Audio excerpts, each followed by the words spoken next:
Welcome back now.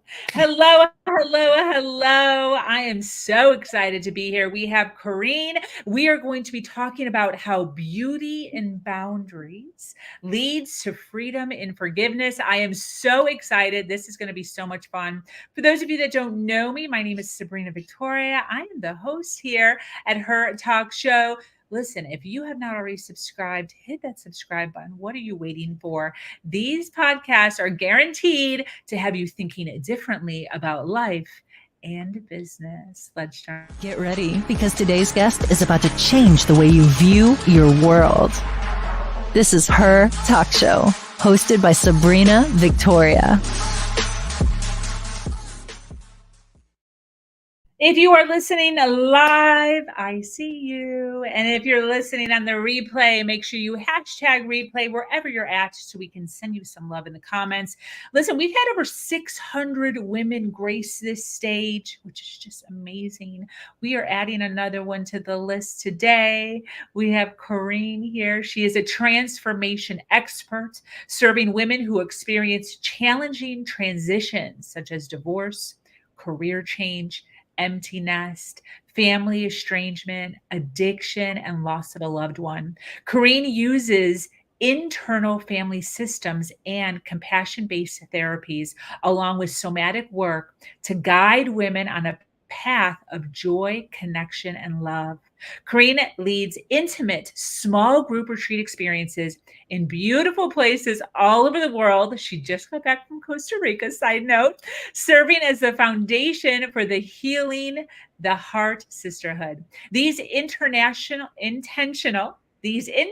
communities are comprised of women who are willing to do the deep soul work of healing the heart with vulnerability, compassion, and love. In addition to her coaching and retreats, Corinne leads a weekly mindfulness class called Wisdom Wednesdays. I freaking love that. Cultivating Calm for the Hurried Human. I think we're all hurried. Why are we so hurried? What is wrong with us? Right. It's our culture. I always say we're in a hurry to go nowhere. Where are you going, girl? It's so true. It's so true. I love it. Well, I'm super excited. I love the conversation around boundaries. This is something that just came into my life ago. It seems like yesterday, but it was probably around 6 years ago when my eyes just opened up. I'm like, what is this boundaries thing? Oh my gosh, I am missing this in my life. And then how that leads to the freedom of forgiveness. So before we really jump in, I'd love to, we have a ton of people already jumping on live, by the way. Thank you for being here. I would love for you to kind of just open up about boundaries. What is it? And why are they so important? So boundaries to me is really being able to show someone how best to love and care for you. Mm. And oftentimes we think of boundaries as like a brick wall, and they do certainly serve as protection, but really asking yourself, am I forming this boundary out of fear of being hurt, or is it really out of love for myself and the other person? And that, I think, really helps to determine the quality of your boundary and the intention that you have. Yeah. I love that you're talking about brick walls, because I feel like when I first started, I thought it was a brick wall too. Like just. Amen. Yes. Yes. And I think that's necessary. I think, because when we're, and I'm running a class right now that's beauty and boundaries. And, a lot of the women are like, oh my God, I've had no boundaries. Oh my God, no wonder I'm so, and it's really quite an awakening to watch the switch, turn on. And at the same time, like, it's completely necessary, I feel, for the healing process, to, like, we go from one extreme to the other, and then we find balance between the two, and like I often say, often people are like, oh, I don't want to be the victim. Well, sometimes when we're really hurt, victim is the first step. It's like recognizing that the hurt is there.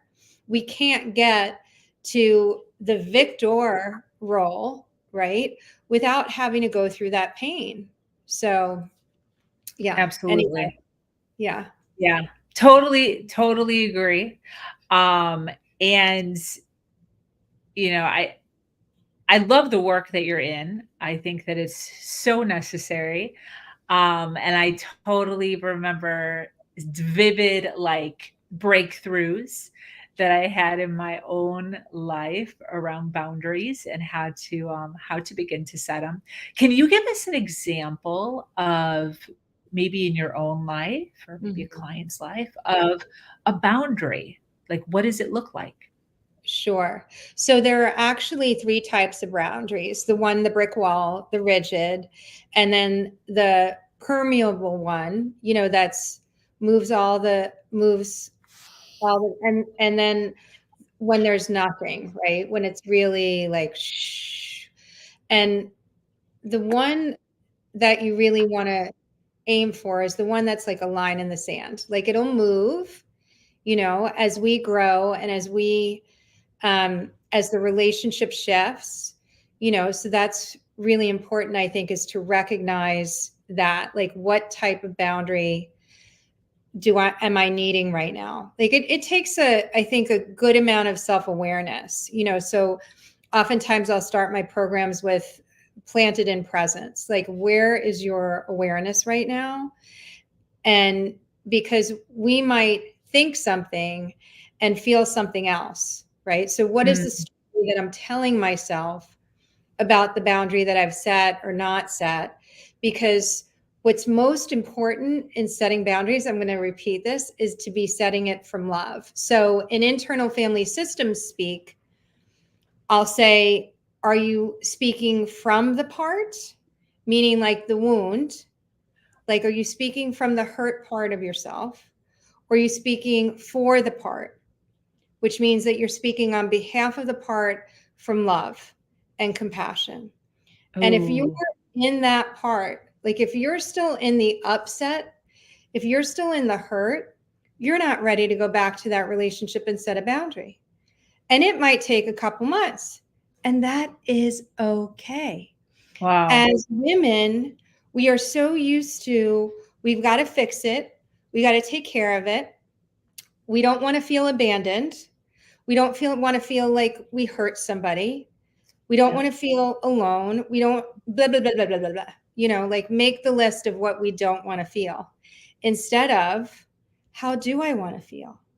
Mm, And what I find in myself is that I might um, jump back into something that I'm not ready to do. So I'll give you a perfect example. A dear friend of mine and I had a falling out of perspective, is the best way that I could say it. Like she had her experience, I had my experience, and we really tried diligently to repair the bridge, to build the bridge, yeah. and it wasn't working, Sabrina. We had 2 phone calls that were spaced out because we weren't able to work it out in the first one, and video calls. And then when we had the opportunity to see each other, I realized I still wasn't ready, and it was really hard for me to say, I'm still not ready. I'm so sorry. I'm still not ready. Like, you don't have to be there when I Yeah. am, but I'm still not ready. This is me. Like, instead of it being, it's not on her. And knowing that she's probably hurting, my actions are hurting her. I mean, this is all a story, but I'm pretty sure that that's what happened, because we haven't had a chance to meet in person, but there's some reconciliation that has happened, and so we're scared. We're Yeah. scared. And your body always tells the truth. So, Yeah. like, when I was getting a text from her and I was having you know, that type of reaction, that meant I'm not ready yet. I'm not Wow. ready, you know, and trying that to communicate that with love. And, I can't also explain it. Like, I wish I could explain it, right? But for whatever reason, I'm just going to hurt you more and I'm going to hurt myself. Like, there's going to be more pain if I jump back into this and I'm not ready to do it because I just want to do it because you want me to do it. that's not showing up authentically. And then we can never have a real relationship. But we're not willing to really let go because of the fear that sits on the other side of letting go. Yeah. Which really, it's the freedom, it's the love and letting go. That's another retreat I have. It's called Love and Letting Go. So I love that you said the body always tells the truth. That feels good. And agree. So I'm hearing the story. Go ahead. Go ahead. No, go ahead. I'm hearing the story of your friend. What about when there's a lack of boundaries within the home? You can't put it on pause. Right. When you're living with the person. Right. Yeah. I have that because, well, my children, I have 3 young adult children right now. They're 21, 23, and almost 26. And it's hard. It's really hard. And what I had to do, because I struggled, especially with my youngest, we struggled a lot. I think because there was just a lot of change that had happened. It was, the pandemic. It was just really, it was stressful. And it took a few years, right? But in the midst of it, I'd have to leave the house. He'd have to leave the house. I was divorced at the time, and he'd have to go live with his dad for a little bit. We'd have to have a break. I mean, so in the house, being able to be the adult, which is really hard because no one ever in my life took me back to my childhood like my children did. Right. So I would be like, who's the adult right now? And the internal family systems work has really helped me with that, because I'm able to go back to, okay, how old am I feeling right now in this conflict with my child? Right. Yeah. Okay. If I'm feeling like I'm 16 and they're 16, no bueno. That means I need to get out of the house, or I need to go to a part of the house where I can collect myself. I need to take a bath, whatever it is. You have to remove yourself. It's like one of my wise mentors has said to me, step away from the vehicle, step away from the vehicle. And so often I think we get into these power struggles, especially with our children, because our boundary has been like, this is typical. I don't feel respected. Of course not. You're not going to feel respected by your child that's angry. Like, of course not. Of course. So, and don't look for respect. When I say this, I don't mean it like it's coming out. Like, we can't look to our children for the respect that we need to give ourselves. Right. And doesn't mean that I don't expect my children to respect me. But what am I doing that they think it's okay to treat me this way? Absolutely. To me, it's always like, let's do a U-turn. Instead of pointing the finger out, like, do the U-turn. What's going on with me right now? Yeah. And this is I used to do a lot of parent workshops. I used to work for a nonprofit bringing mindfulness into the schools. And I used to say all the time, do you want to be the thermostat or the thermometer in the room? Are you setting the temperature or taking the temperature? And it has a lot to do with boundaries. What is okay with me? Like, and there's such this fear because there is such a mental health crisis in the United States. So I do not at all mean to minimize this. The reason why I was involved with a mindfulness nonprofit bringing into the schools was because at the time, over 10 years ago, there was a suicide epidemic in my daughter's school.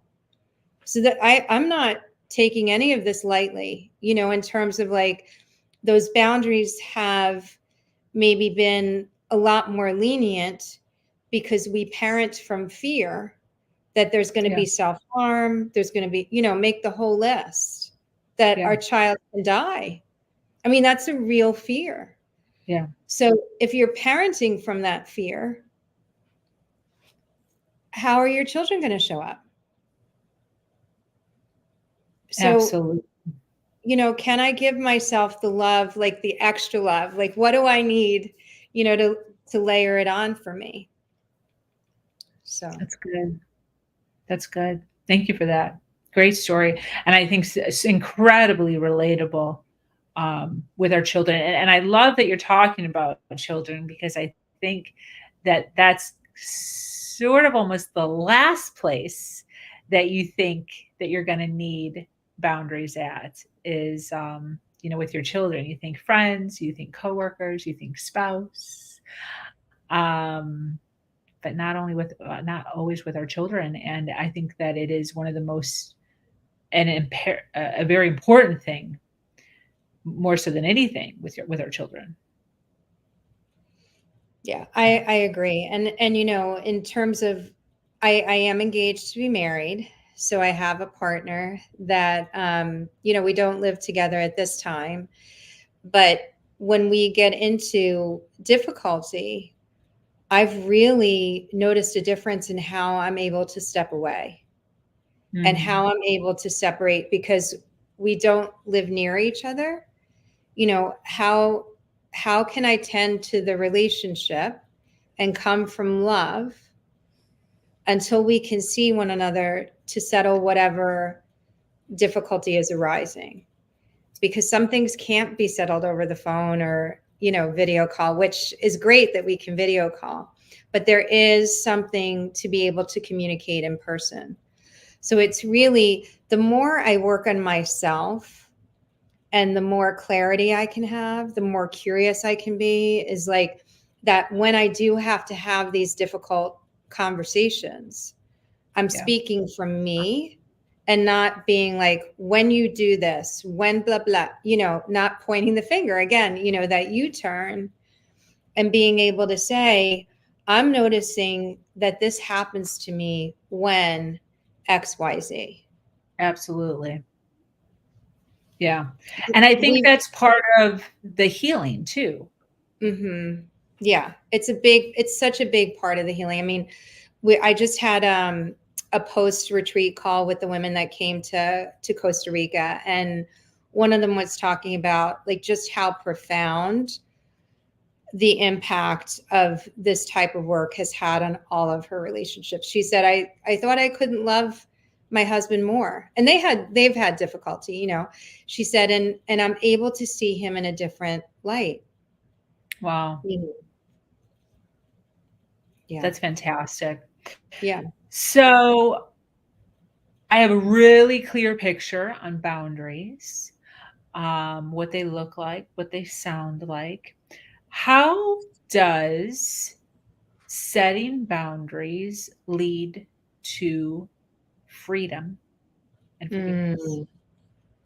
So for me, because I can only answer it from my own experience, is that I know myself. I know what my limits are. I know what I want and need. And then I'm able to communicate clearly. And then feeling in alignment, right? Because really, to me, freedom is feeling in alignment. So I'm going through some personal changes right now. Like making a commitment to marriage is a big deal for me. I never thought that I'd get married again. He feels the same way. And so there's a lot that I've been reflecting on. And there's a book that I just read called The Way of Integrity by Martha Beck. And between that and I had just read The Alchemist, both of them are fabulous books. And it's really about, okay, what's really important to me? Where am I hiding in my life? That's really the bottom line question that I asked myself, and she talks about taking a pledge of telling the truth for a year. She's like, I wouldn't recommend that, and in certain circumstances, being able to tell the truth, 90%. Like, it's the little truths that kill us. And when I say, or the little lies, really, the little, like when somebody asks us, okay, where do you want to go for dinner? And you're like, oh, I don't care. And they say, okay, well, let's go to Mexican. And you're like, I really don't like Mexican. I love Mexican, by the way, but it's these little things that we think aren't a big deal, and they wind up being a big deal. Got it. So that's really where I feel like, am I really, like, with my girlfriend, it's really not, I'm really not okay yet. I have the trust in our, 35-year friendship that at some point it's going to be okay. And then it's also about recognizing when I'm being hard on myself. Like, why can't I be okay? What's my problem? Right? That's what we say to ourselves. And then just really saying, like, putting a hand on my chest, it's okay, sweetheart. It's okay. Wow. It's okay. Because one of the most impactful exercises that I do is, I just did it I had a one-on-one client do a private retreat with me this past weekend. And our closing meditation I did with her was visualizing her mother behind her with her hand on her heart, her grandmother with her mother, her great grandmother with her hand on her. Wow. And each woman whispering to the woman in front of them what they really needed to hear. Wow. And do you know that it was the same thing that each woman told the woman in front of? So she was carrying what we call in IFS a legacy burden around not being seen. Wow.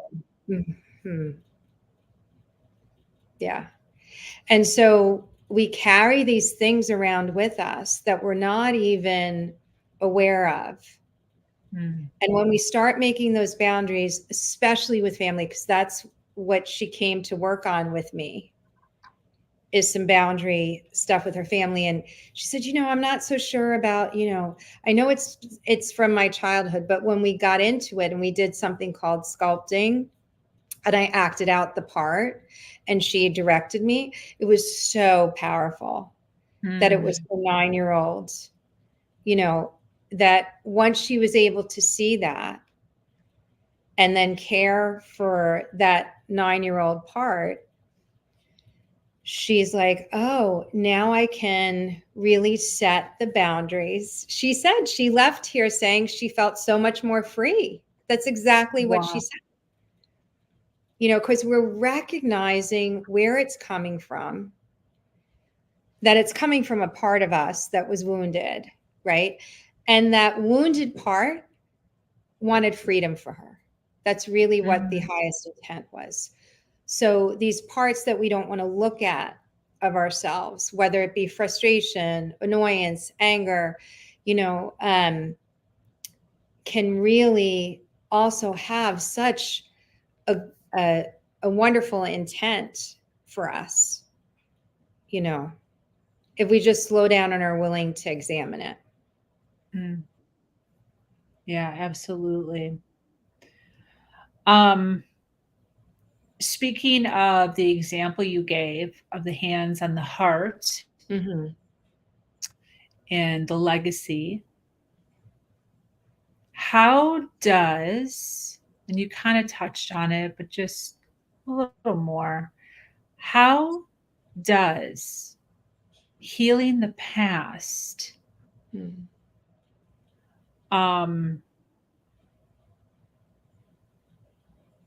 help us in our present? Like, why do I have to go there? Why do I have to get all emotional and go into the past and feel it in order to be, fully authentic and real here in the present? Why is that so necessary? Yeah. Or is it necessary? Right. So in the work that I do, and I haven't, I've done my healing work for the past 17 years. And, you know, sometimes there's a real like eye roll, like, do I really have to do the inner child work? And do I really have to go there? Because that's how she showed up, even though she herself is a healer, you know, well, part-time. She does digital marketing, right? But she also has a breathwork business and well, I'm not convinced. I'm not convinced. Okay, you don't have to be convinced. Let's do a lot of different, you know, we'll go in to your heart different ways, because it just doesn't have to be that way, right?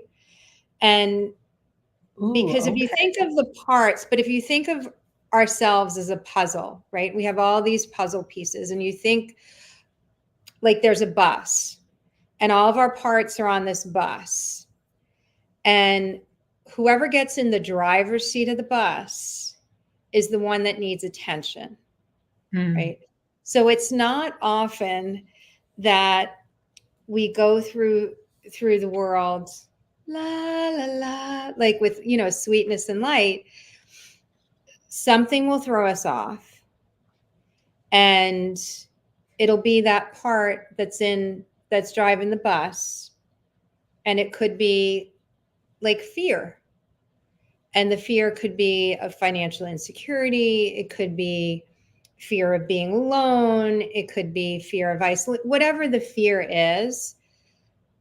But what I have learned through my experience is being able to befriend that emotion, whether it is through the process of RAIN, which is a meditation process: recognize, allow, investigate, and nurture, whether it's internal family systems, whether it's a compassion practice, however you want to look at that difficult emotion that's happening.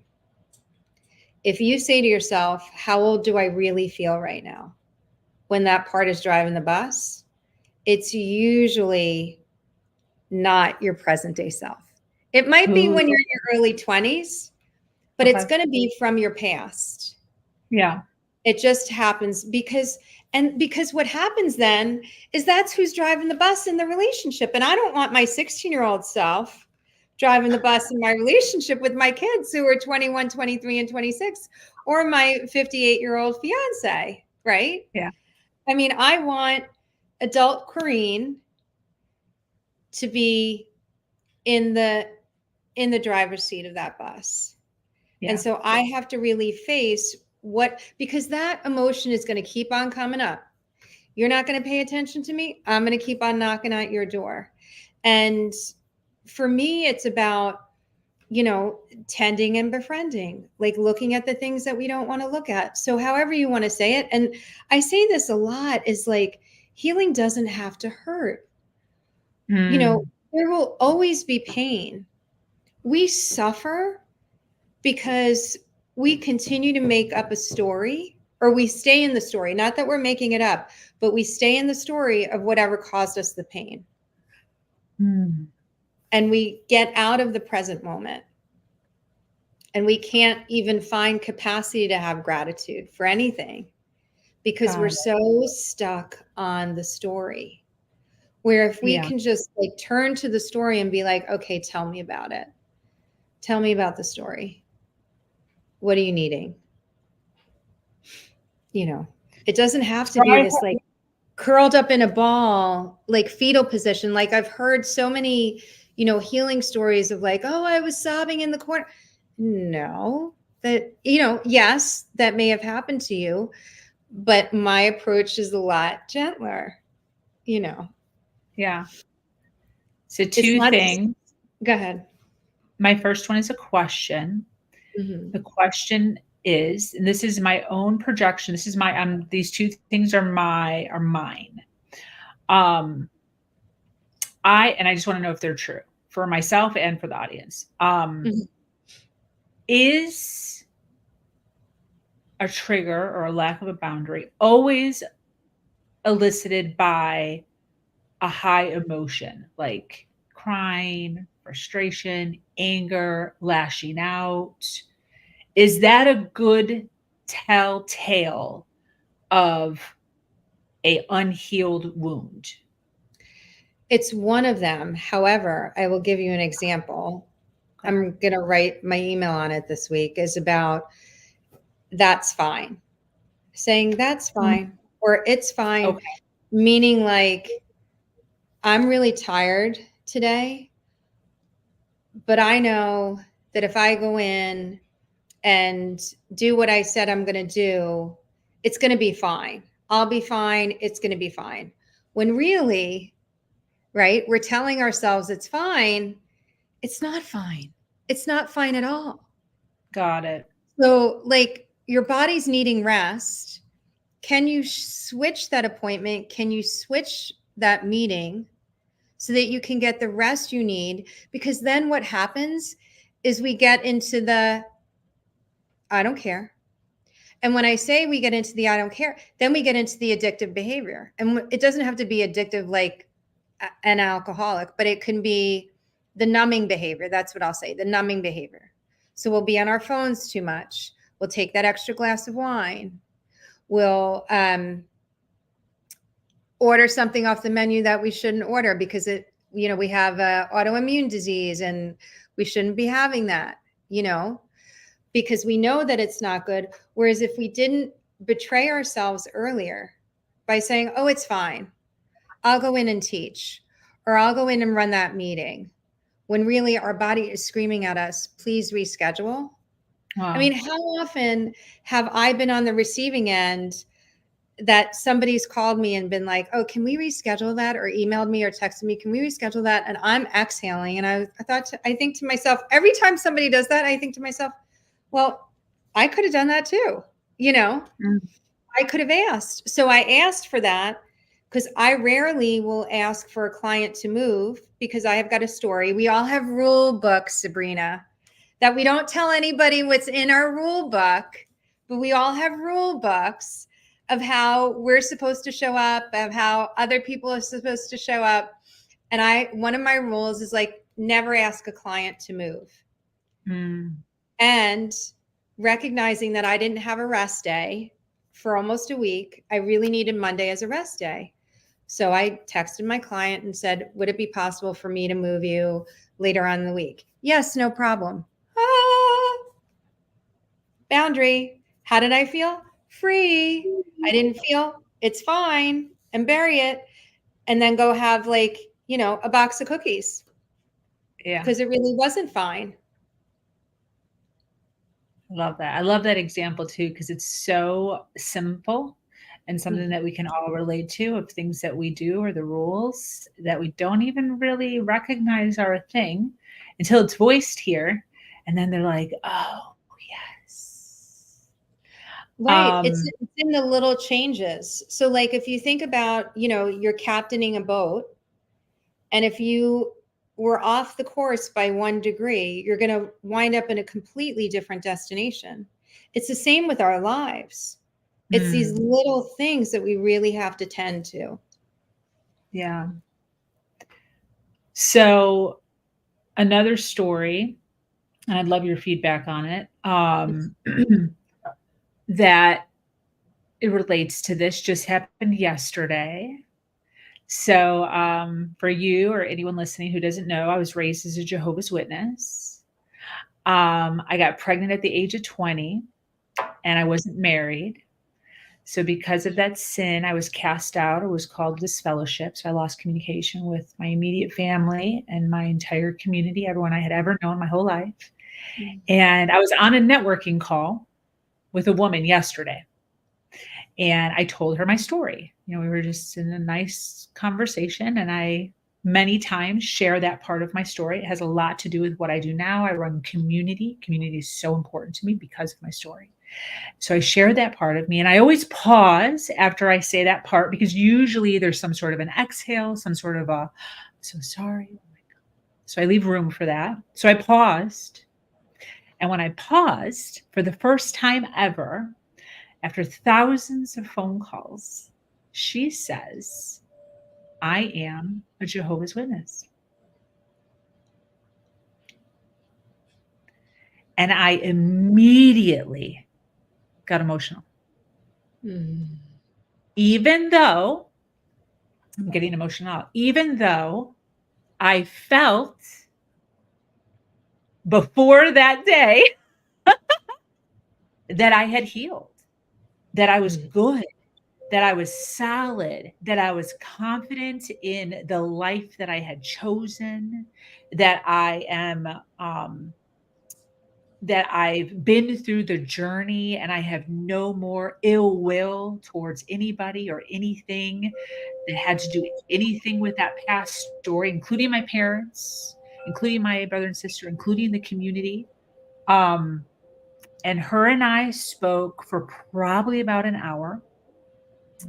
And I cried at least 7 times during that conversation. And it was a beautiful conversation with nothing bad at all. She was amazing, very motherly, if anything, very consoling.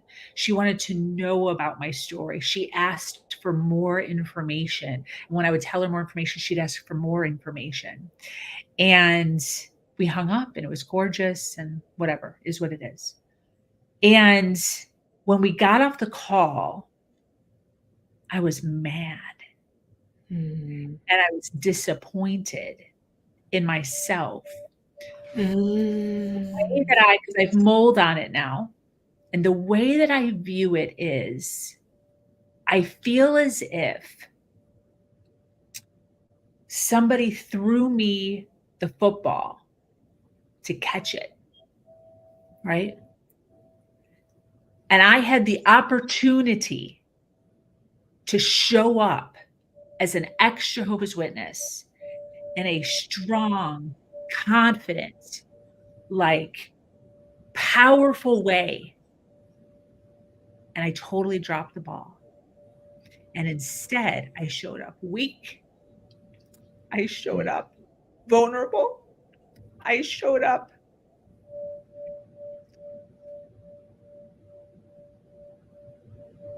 with low self-esteem. And really, and is all of that true? I don't know. It's literally been 24 hours. Still thinking on it and just trying to figure it out, right? Like I'm going through my own healing process too.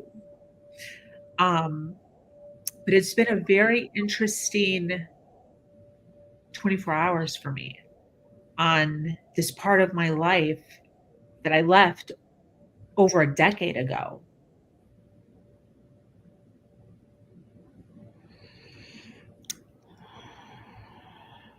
Well, I'm not sure what your question is, but here's what I'm going to say.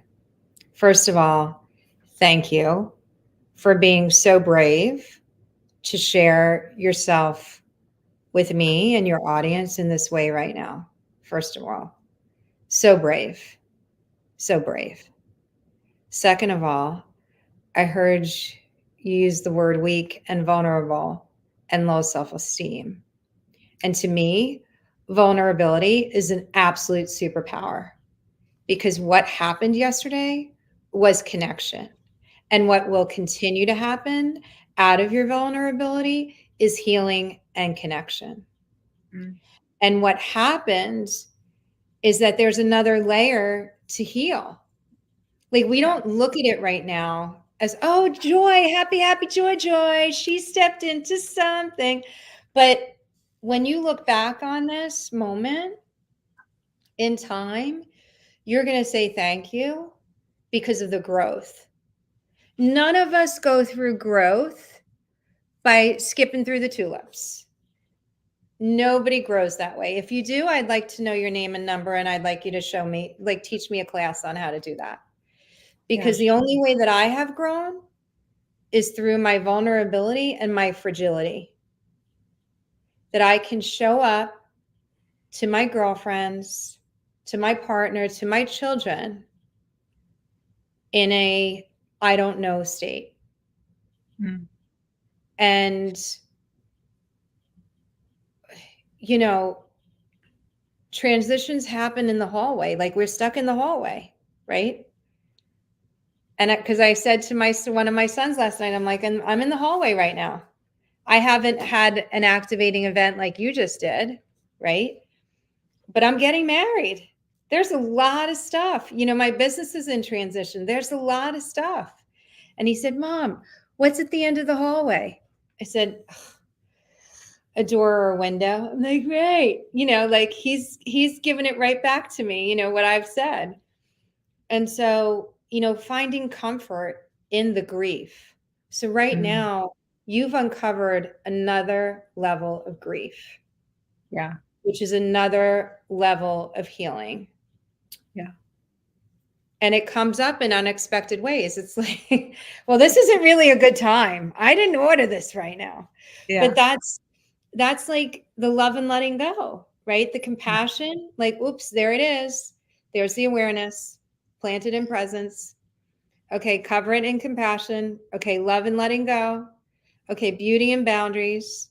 Okay, you know, freedom and forgiveness. And then we get to jump for joy because we have to go through all these steps. And it's not linear, right? Forgiveness is not linear. Healing is not linear. But this is healing. These are quiet tears of sadness. Yeah. Of all that you lost. And you are strong because you can show your vulnerability. Like, I just gained a huge amount of respect for you. Huge. Thank you.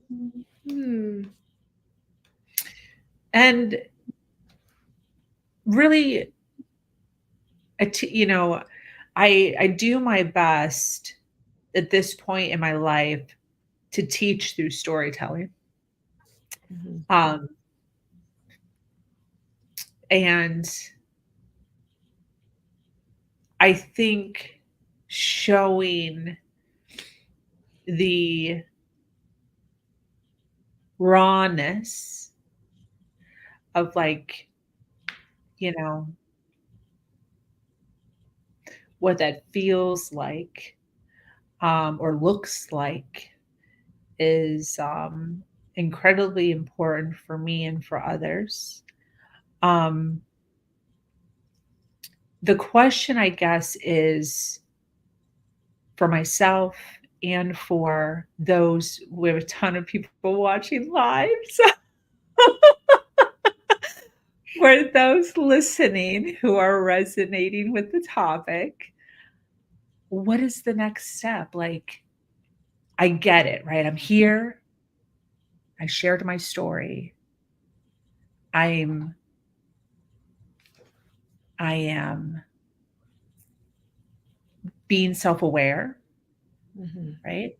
I'm being a little hard on myself now, and I'm well aware that I need to, like, have compassion, but I'm being open and honest, right? Like, this is real self-talk. This is real stuff of, like, frustration and anger and disappointment that I had in the way that I showed up, for real.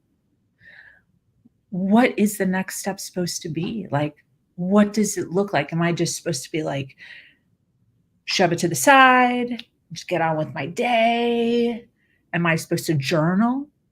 Am I supposed to sign up with a coach like yourself? Like, what is a person supposed to do when they're in the middle of this? They're here. What's the step? That is an excellent question, Sabrina. And I wish I could say there's an answer that I have for you. And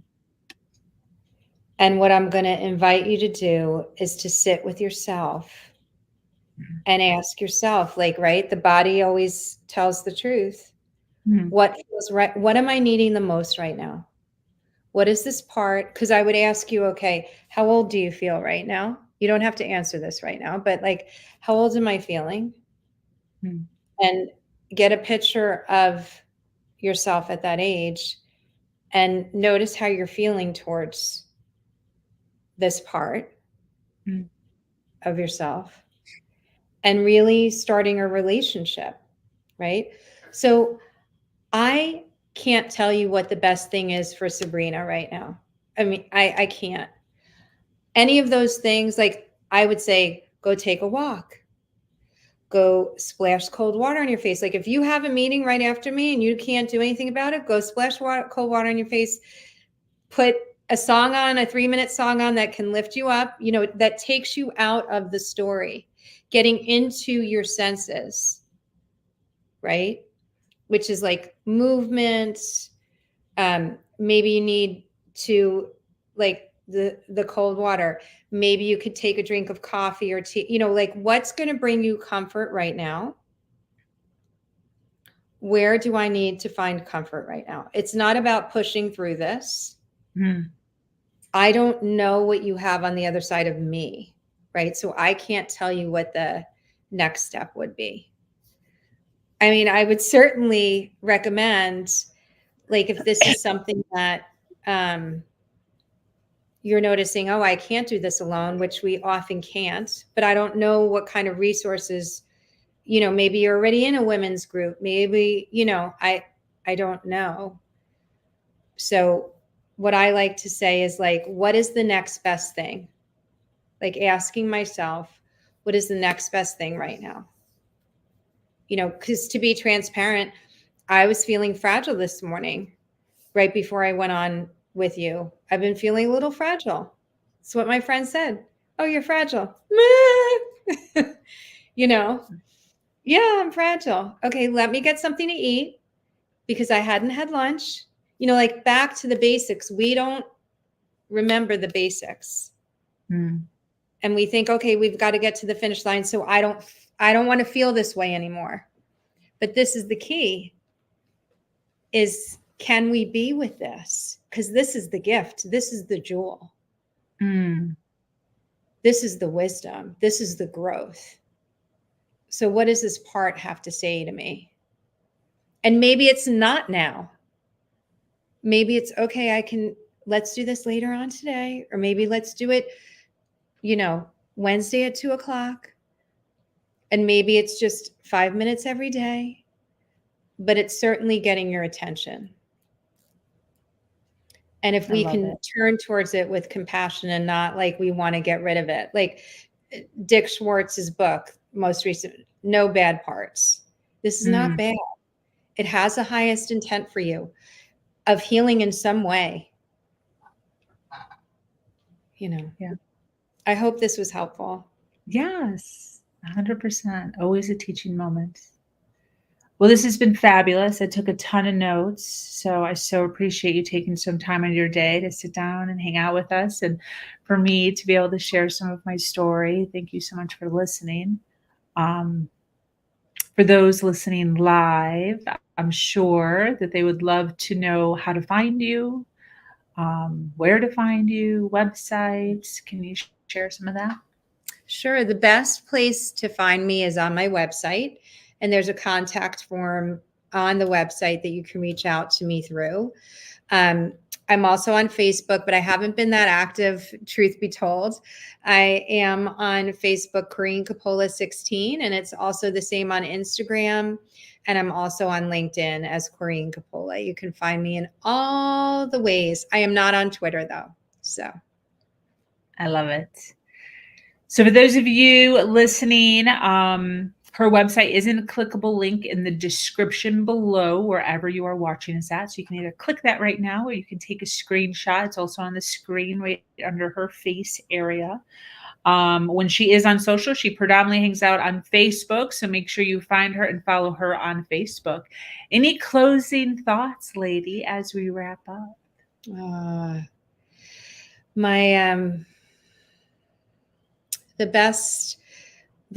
The best way I can, the closing thought I have is just about love. Like, how can I be more loving? How can I be more loving to myself? How can I be more loving to those around me? Because to me, like, or you can say, how can I be less judgmental? Like noticing that judge part that drives a lot of us.